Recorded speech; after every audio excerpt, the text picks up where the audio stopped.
Hello students, स्वागत है आपका अपने YouTube channel Eklavya online first lab पर।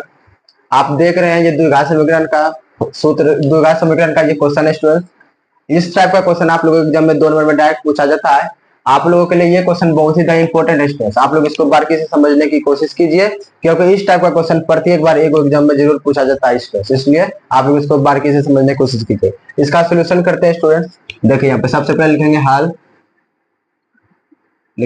उसके बाद लिखेंगे यहाँ पे देखिए द्विघात समीकरण का क्या फॉर्मूला बताया था आप लोगों को। द्विघात समीकरण का क्या कहते हैं, समान रूप क्या बताए थे, a x square plus b x plus c बराबर 0। A x square plus b x plus c बराबर 0। तो यहाँ लिखेंगे इस समीकरण का, यहाँ पे दिया हुआ समीकरण है तो यहाँ पे लिखेंगे दिए गए समीकरण का, दिए गए समीकरण का, दिए गए समीकरण का a x square plus b x plus c बराबर 0।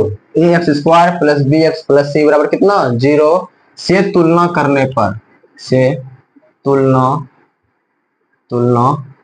करने पर, ठीक है स्टूडेंट्स। इसे क्या करेंगे, तुलना कर लेंगे।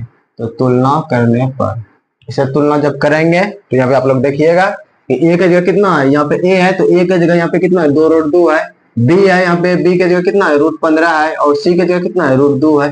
इस टाइप का क्वेश्चन बहुत ही ज्यादा इंपॉर्टेंट है स्टूडेंट्स। आप लोग इसको क्या कहते हैं, इग्नोर नहीं कीजिएगा। चलिए यहाँ पे लिखेंगे ए बराबर, यहाँ ए की जगह कितना है 2√2, तो यहाँ पे लिखेंगे ए बराबर 2√2 लिख देंगे स्टूडेंट्स। फिर बी की जगह कितना है, बी की जगह √15 है, तो बी बराबर हो गया रूट के अंदर 15, सी बराबर कितना हो गया, सी के जगह देखिए कितना है √2 है, तो यहाँ पे लिखेंगे सी के जगह √2। ठीक है, आप यहाँ पे लिखेंगे चूंकि जब भी हम लोग क्या करते हैं, मूल ज्ञात करते हैं तो सबसे पहले विवेचक निकालते हैं। विवेचक निकालने के बाद उसका मूल ज्ञात करने के लिए कौन सा फॉर्मूला होता है, अल्फा कोमा बीटा बराबर minus b plus minus root के बीटा डी बटे 2a। सबसे पहले विवेचक निकालेंगे, विवेचक निकालने के बाद अल्फा कोमा बीटा का मान निकालेंगे। उसी को तो मूल कहते हैं, क्योंकि द्विघात समीकरण कितना मूल होता है, द्विघात समीकरण के 2 मूल होते हैं। कौन कौन, अल्फा कोमा बीटा, अल्फा और बीटा। तो यहाँ पे निकालेंगे, चूंकि डी बराबर फॉर्मूला क्या होता है, डी बराबर होता है बी स्क्वायर माइनस 4ac, ये होता है ना। हाँ, तो बी का मान देखिए कितना है, बी का मान है √15, तो यहाँ पे लिखेंगे √15 का होल स्क्वायर करेंगे स्टूडेंट्स। ठीक है, √15 का क्या करेंगे, होल स्क्वायर माइनस 4 गुना ए का मान कितना है, देखिए तो ए का मान है 2√2, तो 2√2 दे दिए। चलिए गुना सी का मान कितना है, सी का मान है 2√2, तो √2 दे दिए। चलिए अब देखिए √15 का स्क्वायर कितना होता है, √15 का जब स्क्वायर करेंगे तो √15 गुना √15, यही तो होगा, √15 गुना √15। जब 2 को रूट के भीतर आता है तो क्या होता है, इसको ऐसे लिख सकते हैं 15 गुना 15, और 2 में से बाहर निकल जाता है, कितना हो गया 15। तो इस टाइप का जब भी क्वेश्चन आएगा तो आप लोग समझिएगा, जब 2 को रूट के भीतर एक ही चीज रहेगा, जब मान लीजिए यहाँ पे √15 तो इसका आंसर हो जाएगा 15। अगर √5 गुना √5 रहे तो इसका आंसर हो जाएगा खाली 5। √2 गुना √2 रहेगा तो इसका आंसर हो जाएगा खाली 2। यानी कि ये और ये दोनों मिलता जुलता रहेगा, तो इसका सिर्फ एक आंसर हो जाएगा 2। इसमें से कोई को बाहर निकाल दीजिए, हो गया। जैसे यहाँ पे √10 है गुना √10 है, कितना हो जाएगा, कमेंट कीजिए कितना होगा, √10 गुना √10 कितना होगा, सिर्फ 10 हो जाएगा। ठीक है स्टूडेंट्स, आप लोग समझ गए होंगे, किधरों कन्फ्यूजन नहीं होगा। चलिए अब ऐसे बनाएंगे, तो √15 का स्क्वायर कितना होगा, √15 गुना √15, तो 2 को है 15, तो ये बाहर निकल जाएगा, तो यहाँ पे कितना बचेगा, खाली 15 बचेगा।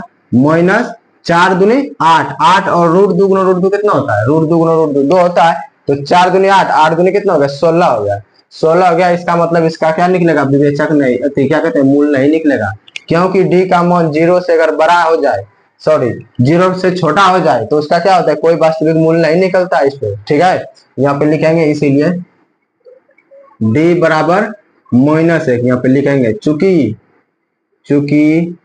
डी का मान 0 से छोटा है, किससे छोटा है, इसमें 0 से छोटा है। डी का मान बड़ा हो गया, 0 ही छोटा हो गया, 0 बड़ा ना सोचिए। डी का मान किससे छोटा है, इसमें 0 से छोटा है। 0 से जब छोटा होता है तो क्या होता है, उसका कोई वास्तविक मूल नहीं होता, इसीलिए इस समीकरण का कोई वास्तविक मूल नहीं होगा। इसलिए इस समीकरण का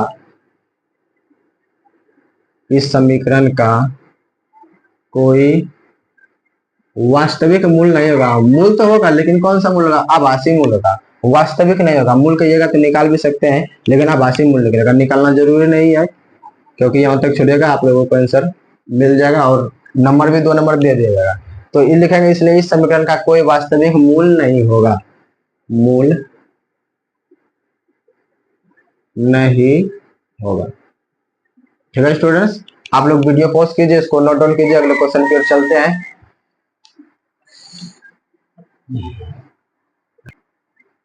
स्टार्ट। चलो, ये क्वेश्चन बहुत ही इंपॉर्टेंट है। ये क्वेश्चन नंबर 2 है, जैसे क्वेश्चन नंबर 1 सॉल्व किए सेम टू सेम उसी तरह क्वेश्चन नंबर 2 भी सॉल्व करेंगे। आप लोग देखिए, तो इस यहाँ पे सेम टू सेम वही बात लिखेंगे, इस समीकरण की x square plus b x plus c से क्या करेंगे, तुलना करने पर। तो यहाँ पे भी सेम टू सेम उसी तरह लिखेंगे इस समीकरण का, या लिखेंगे दिए गए समीकरण का, दिए गए समीकरण का, दिए गए समीकरण का a x square plus b x plus c बराबर 0 से तुलना करने पर। ठीक है स्टूडेंट्स, तुलना करने पर इससे क्या करेंगे, इसका तुलना करेंगे, इससे इसका तुलना करने पर कितना बच गया, 4 बच गया। दिए गए समीकरण का x square plus b x plus c बराबर 0 से तुलना करने पर, जब इसे तुलना करेंगे तो एक जगह कितना, एक जगह 3, बी की जगह कितना 2 रूट 6 नहीं है स्टूडेंट, माइनस 2 रूट 6 है।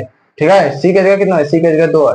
यहाँ पे लिखेंगे ए बराबर, यही गलती बहुत लोग कर देते हैं, बहुत सारे स्टूडेंट। ए की जगह कितना है 3 है, तो 3 लिखेंगे, और बी के जगह लिखेंगे कितना 2 रूट 6 नहीं, क्योंकि इसके आगे माइनस है, यही गलती कर देते हैं, माइनस देना जरूरी है, माइनस 2 रूट 6। ठीक है, चलिए कोमा सी बराबर हो गया 2। ठीक, उसके बाद लिखेंगे चूंकि डी बराबर कितना होता है, बी स्क्वायर माइनस,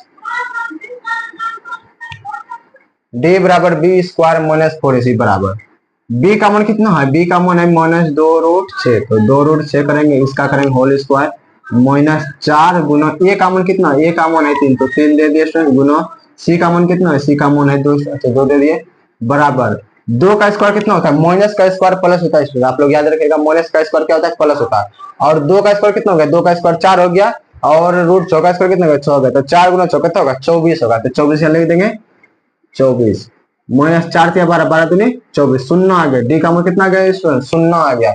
इसका करेंगे स्क्वायर, माइनस 2 रूट 6 जैसे है, इसको 2 बार लिखेंगे तो 2 रूट 6 हो गया, माइनस 2 रूट 6, माइनस गुना माइनस क्या हो गया, यहाँ पे माइनस है, माइनस गुना माइनस हो गया प्लस, और 2 दूनी कितना हो गया 4, और रूट के भीतर 6 गुना 6 गया, तो 6 गुना 6 4, और 2 में से बाहर निकल गया, तो गुना 6, देखे तो 424 आया। तब फिर चलिए, इसलिए यहाँ पे लिखेंगे, इसीलिए डी का मान कितना है स्टूडेंट, इसीलिए डी का मान कितना है 0। जब जी डी का मान 0 आता है तब क्या आता है, दोनों मूल क्या होते हैं, वास्तविक होते हैं, और क्या होते हैं, समान होते हैं, वास्तविक और समान।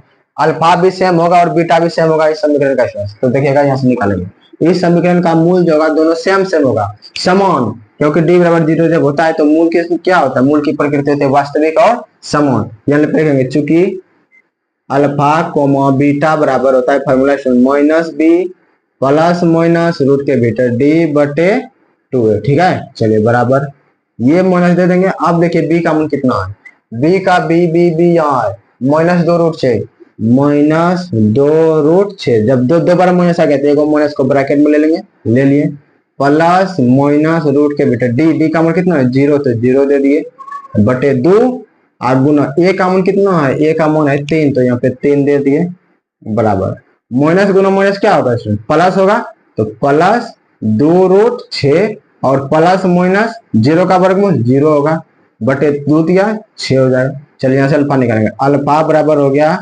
2 रूट 6 प्लस 0 बटे 6, और बीटा बराबर कितना हो गया, बीटा बराबर हो गया 2 रूट 6 माइनस 0 बटे 6 हो गया। ठीक है, चलिए 2 रूट 6 बटे 6, ठीक है, बराबर यहाँ पे कितना हो जाएगा 2 रूट 6 बटे 6 हो जाएगा। ठीक, चलिए कटाइए इसको, 2 से ये कितने बार में कटेगा, 3 बार में, 2 से ये कितने बार में कटेगा, 3 बार में, तो कितना आया रूट 6 आया, अब बटे 3 आया, और यहाँ से कितना आया रूट 6 बटे 3 आया। आप देखिए 6 रूट 6 को हम लिख सकते हैं रूट 2 गुना रूट 3 लिख सकते हैं, फिर इसको गुना करेंगे तो रूट 2 गुना रूट 3 को करेंगे तो रूट 6 ना होगा, देखे तो 3 दूनी 6 हो गया, तो रूट 2 गुना रूट 3 लिख सकते हैं रूट 6 को, अब बटे 3 को हम लोग क्या लिख सकते हैं, 3 को लिख सकते हैं रूट 3 गुना रूट 3। इसी तरह से हम बीटा को भी लिख सकते हैं बराबर √2 गुना √3 बटे √3 गुना √3, एगो √3 खत्म हो गया, √3 खत्म हो गया। तो ऐसे अल्फा का मान कितना आ गया, इधर बनाते हैं, दिखता ना नीचे में शायद, तो अल्फा का मान कितना हो गया, इसीलिए अल्फा का मान हो गया √2 बटे √3 हो गया, √2 यहाँ से बचा और यहाँ पे क्या बचा √3, तो √2 बटे √3 हो गया।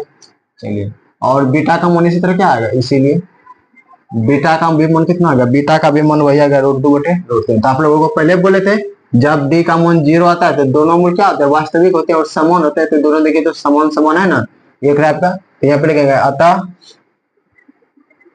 अतः मूल अल्फा कोमा बीटा बराबर हो जाएगा स्टूडेंट्स √2 बटे √3 कोमा √2 बटे √3। ये क्वेश्चन बहुत ही ज्यादा इंपॉर्टेंट है, इस टाइप का क्वेश्चन आप लोगों के एग्जाम में डायरेक्ट पूछा जाता है स्टूडेंट, इस टाइप का क्वेश्चन आप लोगों के एग्जाम में डायरेक्ट पूछा जाता है स्टूडेंट। थैंक यू, आप लोग वीडियो को लाइक कीजिए, सब्सक्राइब कीजिए, यहीं तक रहने देते हैं स्टूडेंट, आप लोग जल्दी से सब्सक्राइबर बनाइए स्टूडेंट।